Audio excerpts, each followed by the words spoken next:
everybody. Thanks for coming. I know that you guys are all busy, so I appreciate you being here. My name is Kelly Shea, HR at corporate office. We're going to start off today with doing a little group exercise. Everybody got this with them? Oh, you didn't bring it. We're still going to do it. Whoever has their phone, I want you to get on your internet, and I want you to type in exponenthr.com. Right now. You can go grab it if you want. It's going to take a little bit. And what you're going to do, exponenthr.com.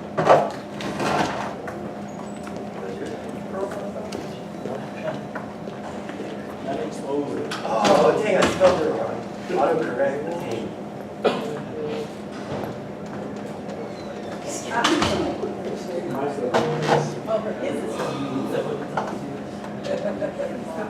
So at the top, if you're on there, at the very top, you see the three lines, the top right, hit that, and then scroll down and hit login. And once you get to the login page, depending if you have an iPhone or an Android, I can show you how to add it to your home screen. Add it to your home screen, hit the box with the little arrow, scroll across the bottom. Oh, not quite that fast. Add to home screen, add, and there you go. It's on your phone. Everybody got it? If you get to login, okay, so hit the little, what do you have, an Android? So the Android, you have to hit up here. Add the home screen. I'm missing out on my life. So now you have that little shortcut. That's what's on your phone. You have your phone with you? You're not? You do your benefits on your phone. You did all right. Awesome. Did you get yours to work? Did you get added to your homepage? With the little arrow? Okay, awesome. How do you do it on the Are you on a Droid? No, iPhone, you see the little box at the bottom with the arrow? Scroll across. Yeah,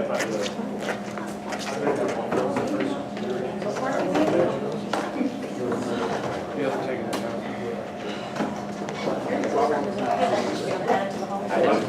You gonna go get your phones? Awesome. I don't remember.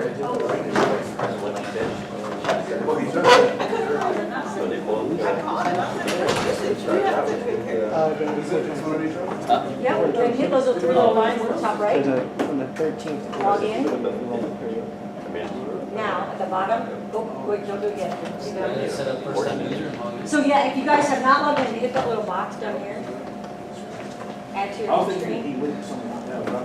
If you guys have not logged in at all, you need to hit first time user. And register. If you've already done it, then you should be able to log in with whatever user ID you set up and password. But if you did not, you're gonna have to do first time user. Can we use our personal email for our... No, it's your work email. That works. Yes, you do. First initial, last name, hillcountryhonda.com. That's on our IM? That's how we access that email? Is the, I have an apostrophe my name, nothing big about it. They don't put it in my email, so. No, probably not. Nope. So just so you guys know, you're going to be able to do your open enrollment on this. So I don't want any excuses about not getting your benefits done. You will not be able to log in and out of this for punching time, but you will be able to request time off from here. You'll be able to access all your benefit information and everything else from this little app. Or it's not really an app, it's a link. What's it called? Now, the last group did have problems getting in, but I'm going to say this because he said it, the old guy in the room, he was able to get on. He said, yep, me, he was one of the few. So we know it does work. You got the error? No, you should have slashes in your birthday, so we might want to look at it. What I'm telling everybody, if it does give you an error on your phone, try it on a computer first and then come back to this and don't do first time user on it. And try it. Yeah, I get content. Yeah, and if you guys can't do it on your computer, let me know. I'm going to be here for a little while because we have to double check. You have to make sure your social is right, your date of birth is right, and your whatever email you're using is correct, what we have in the back end. And you said put slashes in the name. Yes. Yep. That's what one of the guys did in the first group. Yours matches? Oh, you got one? Oh, slashes, yes. This current ID Oh, yes, you got in. Yeah, you make up your own. So hers worked. Yeah, mine's working, so Oh, awesome. So some are working, some aren't, so I recommend to try it on the computer. What was the email again? It's your first initial, last name, hillcountryhonda.com. I know you guys don't like checking email, so this is what you can do for your benefits. You guys walked in late, so if you have your phone, you go to the internet, type in exponenthr.com, and hit the little, once you're there, hit the 3 bars at the top right, and then hit log in, and then I have you add it to your homepage. So whether you have an iPhone or Android, if you have an iPhone, you get the little box at the bottom, so hit done there. Get that box there. Scroll slowly, add to home screen. Hit add. And then have your icon on there. It's going to be your first round. You guys know, with your email address, you guys are going to have to put all your basic, you're going to be a first-time user.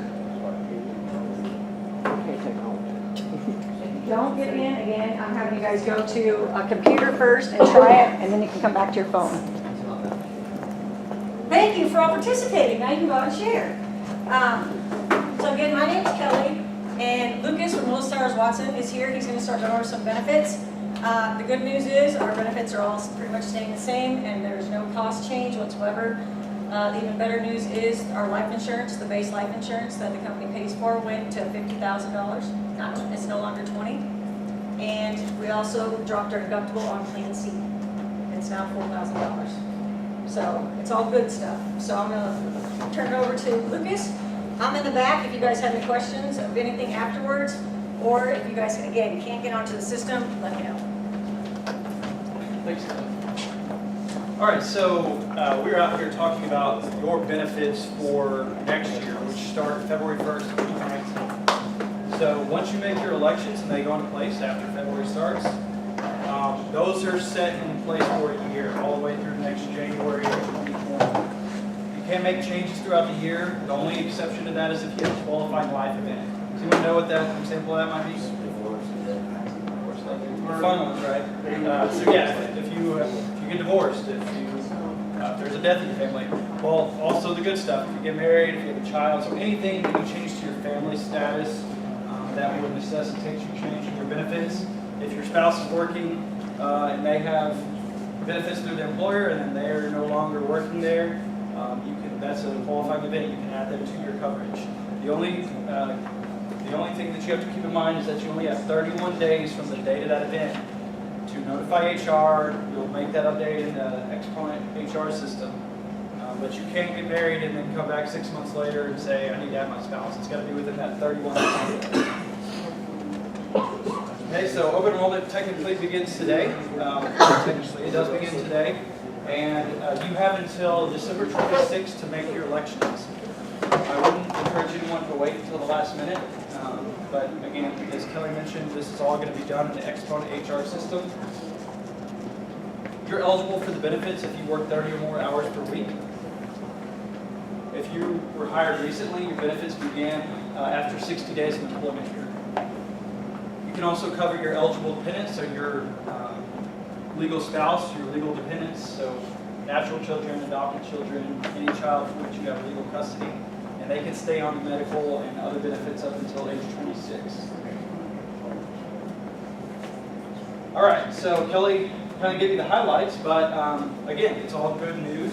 If you're on medical plan C, or if you want to participate in medical plan C, the deductibles and out-of-pocket maximums on that plan actually decrease. There's no longer a 12-month waiting period on the dental, so if you need to have major services done on dental, you have prior coverage, that will be covered. That really probably won't affect many people here. And again, the life insurance. So the basic amount of life insurance paid by the company for you is $50,000. You get life insurance, pays out to a beneficiary if you were to lose your life. So great benefit to have. And one more reminder about your enrollments being done in Exponent HR. All right, so here's a look at the 3 medical plan options. See, these are the same 3 options as you have today. You can see what your individual deductible is, what your family deductible is. depending on which plan. And again, option C, those have reduced from what they currently are. Does anyone know what deductible is? Everybody kind of understand how that works, right? It's similar to our car insurance.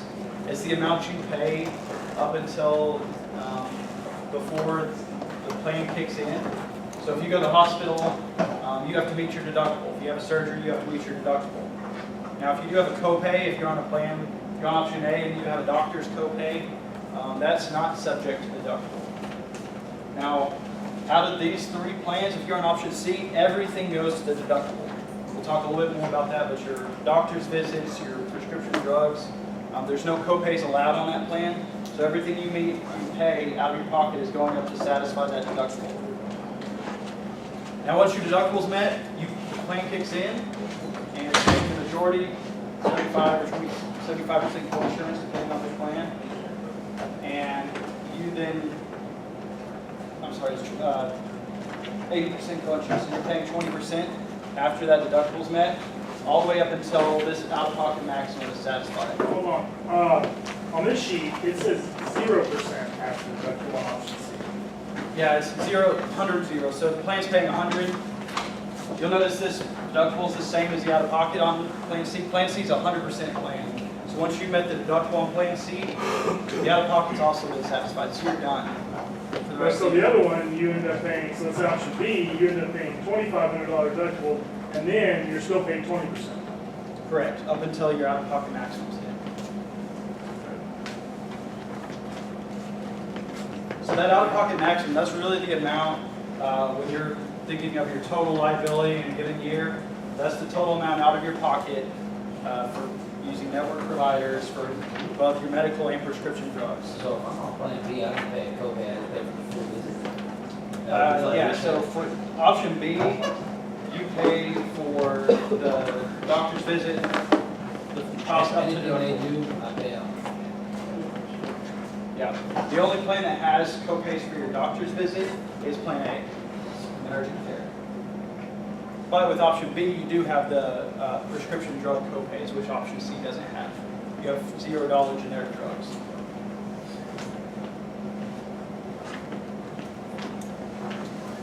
Okay, so any questions on how deductible works, out-of-pocket maximum?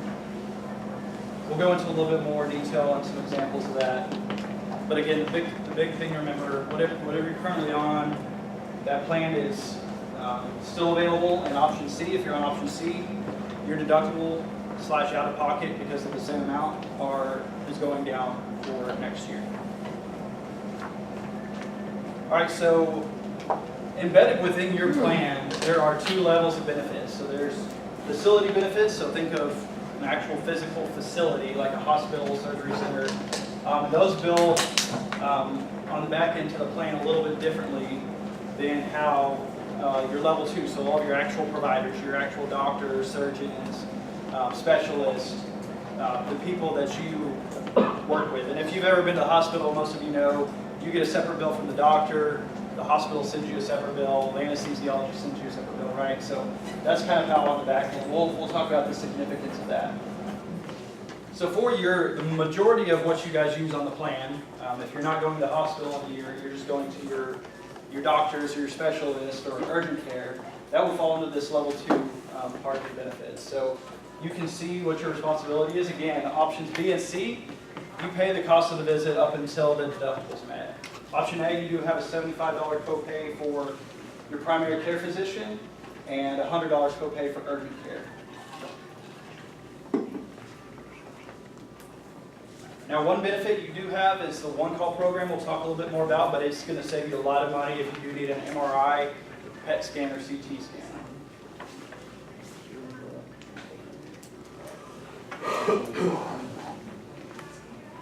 Prescription drug benefits, no changes. So again, options A and B, you have a copay benefit. If you're on take generic drugs, $0 copay. Really nice benefit. So always take generics. If you do want to take a brand drug, formulary brand, you can see rate of $30 and 30% on the option A, option B. Yeah. Again, option C, no copays. You pay the full cost of your drug up until that annual deductible / out-of-pocket is met. Now, your drugs are embedded within the plan, so if you've met your out-of-pocket maximum on any of these plans, if you go to the hospital, you have option A, you go to the hospital, you have a couple days stay, you pay your $5,000 out of your pocket for that $50,000 hospital visit. Your visits for the rest of the year, your doctor's visits, any prescription drugs you have, those are paid, right? It's all together. So same thing on any of these with your prescription drugs. If that out-of-pocket maximum is satisfied, you don't have any responsibility for your covered drugs on the plan.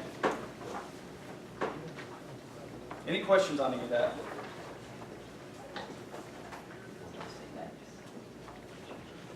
So if you're in option plan B, this says you're paying 20 for primary care vision, you're paying 20% after that. Correct. So until your deductibles, man, you're still paying everything. Correct. Yeah, so primary care visit is, And so the difference between B and C is B, you're paying $2,500 and then you start paying 20%, right? correct, And C, you're paying $4,000 and then you're paying nothing. correct. And B, you have the $0 cost generic drugs. And C, you pay whatever the cost of the generic drugs is Yeah, until you make it back. correct. And that's actually probably the biggest consideration before you want to go with C is to make sure you know the cost of your drugs. Because there's drugs, a lot of generics are really cheap. There's $4 or $5 generics. But then there's drugs that are hundreds of dollars. So if you're taking a really high cost drug and you're on option C, you got to pay the cost of that drug up until that $4,000 is met. So we don't want anyone to have sick or sharp on the ground in January and they have a really expensive they have to pay for. Because up until that $4,000 met, you pay the full cost of the prescription drug. After that is met, how much is the prescription drug? After, what's that? After the deductible is met, then how is that? Well, on option C, your deductible is the same as your out-of-pocket max. Okay, but the question is, after your deductible is met, how much is your prescriptions after that? Is Right, it- so once you've satisfied your out-of-pocket max, you don't pay anything for your prescription drugs.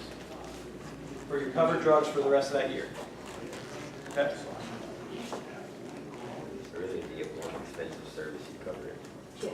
Yeah, I mean, so, again, that's kind of the, if you have a hospital stay or something, most of us, if we have a couple doctor's visits throughout the year, and a handful of prescriptions, you may not hit your out-of-pocket max, but if you do have something more significant, surgery, hospital visit, and you do hit that out-of-pocket max, the rest, that's your total liability, so you don't pay any more for your prescription drugs for the rest of the year. All right, so one really important thing we always want to touch on and make sure that folks are getting their preventive care done, especially the gentlemen. We're not as good about going to the doctor annually, getting our checkup. This is covered 100% by the plan, so $0 copay for your annual checkups, your age-appropriate screenings. I kind of mentioned right where you guys are in the car business, so preventive maintenance is a lot better than waiting until something's broken. Same thing with our bodies, right? Keeping an eye on where your blood levels, your lipids, all that type of stuff is much better than waiting until you wake up one morning and have to go to the emergency room to find out something major is wrong. Okay? That's with all of them? Yes, all three plans have free preventive care. So annual checkups, your age-appropriate screenings, colonoscopy at 50, mammograms, that type of stuff is covered by the plans. Okay? Nurse Navigators. Anyone ever use Nurse Navigator? The contact info is in your guide. I would even save it as a contact in your phone.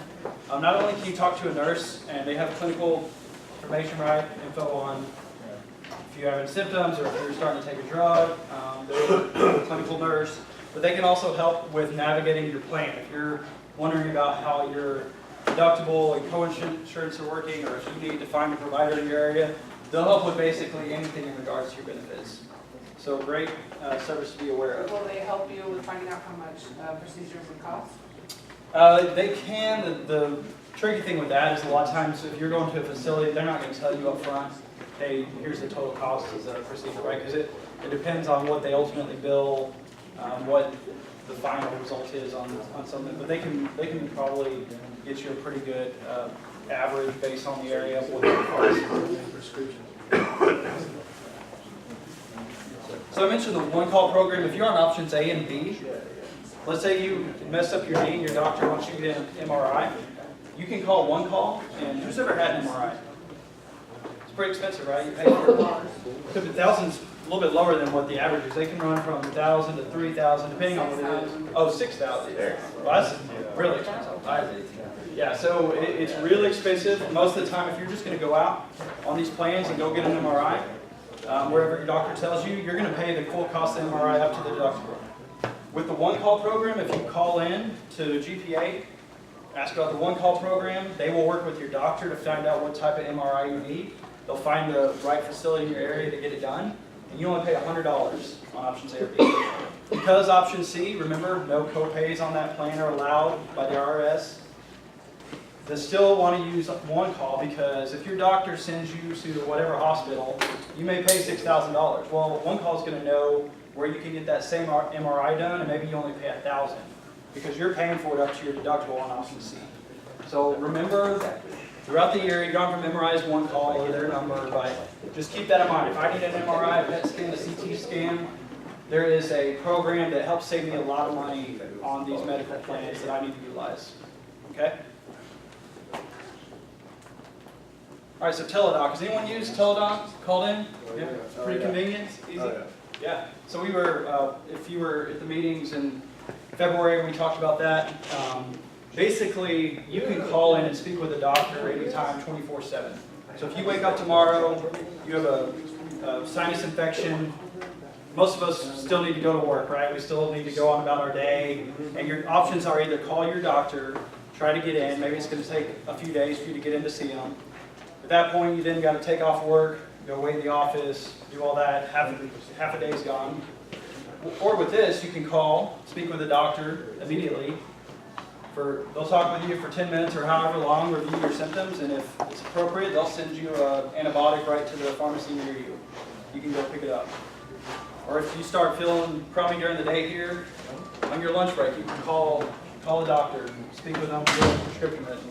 Anything, they're great for anything like minor infections, if you have kiddos at home to get ear infections, anything like that. Great service. It's free to you. No reason not to use it. I would program this number in your phone. Now, the first time you use it, it's just like any other doctor. There's going to be some registration information, right? There's legal stuff that you got to do up front. I think it's the easiest to actually go on the website to do the first time. But after you used it that first time, the subsequent visits, you're already in the system. Just call them up 24/7. You can talk with the doctor. It's free. It's really handy for a lot of the common stuff that we just need a prescription or to double check with the doctor. Hey, this is going on. Do you think this is anything more serious? They'll say no. It sounds like that. You can go get this at the pharmacy. So, okay. All right. So again, 2 parts of your plan. You choose your doctors. When you're paying for going to see your specialist, your regular doctor or surgeon. The other part that you may see a bill on is the facilities that you go to. If you go to a hospital, a surgery center, and those bill separately. So Jenna's going to talk about how that works and how ELAP plays a part in that. Hi, how is everyone? Good. Good. So my name is Jenna, and I am with ELAP. How many of you are already familiar with ELAP? 2. Okay, good. It's better than 3. Better than our first meeting. We had 1. So a little bit about ELAP. Our job primarily is to ensure that you pay fair price for any healthcare services that you receive at a facility. So what is a facility? Lucas touched on this. A facility includes hospitals, both inpatient and outpatient, surgery centers, rehab centers, dialysis centers, skilled nursing facilities. Those are all considered to be facilities. And for your facility care, there is no network. So that means that you can use any facility that you would like. Remember, for the people that you see, the doctors, your primary care, your specialist, your surgeon who is performing your surgery at the hospital, all of those people, all those claims will be processed according to the PHCS network. So when you're selecting your doctors, if you haven't already, you want to check and know in advance of using the doctor if they are in your network or not. And so ELAP does not handle your doctor bills, which account for most of your claims that you incur all year, right? ELAP only handles your facility bills, which account for a very small percent of your overall claim volume. But we audit those bills to make sure that you pay what's fair, because we see so often that hospitals and other facilities overcharge egregiously for the services that they provide. And that overcharging directly impacts each of you in the form of your out-of-pocket expenses, right? The amount that you're paying towards your deductible and your out-of-pocket, and then also year over year, your premium contributions. And so when you go to the hospital, you present your ID card just as you have always done, and the hospital will likely call the number on that ID card for GPA, your insurance administrator. And GPA will confirm you're covered under the plan and explain what your benefits are, and then you'll receive care. It's important that you avoid making any large upfront payments at the time of service under this plan. And the reason is because if you overpay upfront at the time of service, and you overpaid, the amount you actually owed is less, it will be very, very difficult and highly unlikely that you would get a refund. And we don't want you to overpay. So if you're asked for money up front at the time of service, you want to offer to pay your fair share after the claim has processed. You do have deductible and out-of-pocket expenses under this plan, and so the hospital might want something up front, and that's their right to ask for that. You need to know to tell them that you're happy to give them a small amount. I can give you $50 today, and then I'm happy to pay the remainder of my fair share after the claim has processed. 9.99 times out of 10, they're willing to accept that small amount up front and accept the remainder after you receive your EOB, which tells you what you owe. So if you ever have a hard time at admission, you simply want to use the number on your ID card for the nurse navigator team, because there's a team of people that are happy to help and handle any of the questions that the facility or hospital might have up front. So don't make large out-of-pocket payments up front. Offer a small amount, and if they're unwilling or have additional questions, use the number on your ID card for the nurse navigator team. After you receive care, the hospital will send the claim to GPA, and from there, ELAP will audit that bill. So we will go line by line, and we'll look for billing errors, mistakes, and overcharging. And after we audit your claim, you'll get two things in the mail. The first thing that you will receive is your EOB, or explanation of benefits. It says this is not a bill. Is everyone familiar with their EOBs? Yes, great. So EOBs are important. I know it's easy to kind of leave them on the counter or throw them away, but read your EOBs. They tell you what you owe for the service that you receive. So you always want to check your EOB to see what you owe and then make payment to the provider. In addition to your EOB, you'll get a letter that will tell you ELAP audited your claim. And some of the charges that were billed by the hospital were not allowed under the plan. They were ineligible for reimbursement. This letter will also explain that legal defense is provided to you at no additional charge should the facility send you a bill for any amount greater than your patient responsibility as it is listed on your EOB. And so I have an example here of what a potential balance bill might look like from a hospital. And so in this case, the hospital billed $10,000 for a service that they provided. ELAP audited that bill. We went line by line, looked for billing errors, mistakes, and overcharging, and we determined that under your plan, the amount of reimbursement that was due to the hospital was $1,120. And so if you received this service and the plan payment was made, and then you received a bill from the hospital for the difference between what the hospital charged and what was allowed under the plan, in this case, a balance bill might be, for the difference there, $8,880, you would need to contact ELAP. So remember, you only owe what your EOB says, and if you get a bill from a hospital, any amount above that patient responsibility, you need to get in touch with ELAP. Our phone, our fax, our email are all in your guide, and there are some additional materials that are coming and should arrive today for all of you, just with our phone and contact information. But if you get a balance bill from the hospital, you need to send it to us so that we can review it and then work on your behalf directly with the hospital. And so we have been auditing bills for over 12 years. We have done a lot of work here in Texas, in your area. We're all over the country, we're nationwide, and in our experience, what we find is that most of the time, the majority of the time, hospitals choose to accept the allowance under the plan. They recognize that they are being paid fairly and inclusive of a profit. So most of the time, they accept the plan payment and they move on. But if they choose to send you, the member, a bill for the difference between what they charged and what was allowed, we need your help. Because the only way we will know that you got a balanced bill is if you tell us. So once you notify us that you received a balanced bill, we will get back in touch with you and we'll ask you to sign a form which will allow the attorneys to work on your behalf directly with the hospital.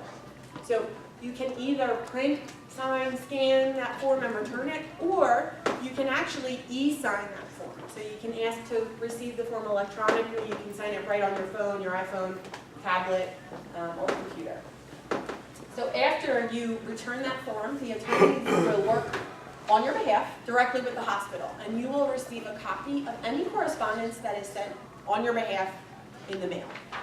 The attorneys are your representation, so if you should have questions, they're available to help you and answer any questions that you might have. You'll also have just one primary point of contact at ELAP, a member services advocate. So you'll have their direct phone, their direct email, all of that information. But you really have two responsibilities to help this plan run successfully. And those two responsibilities are, number one, check your EOB and pay the amount that you owe.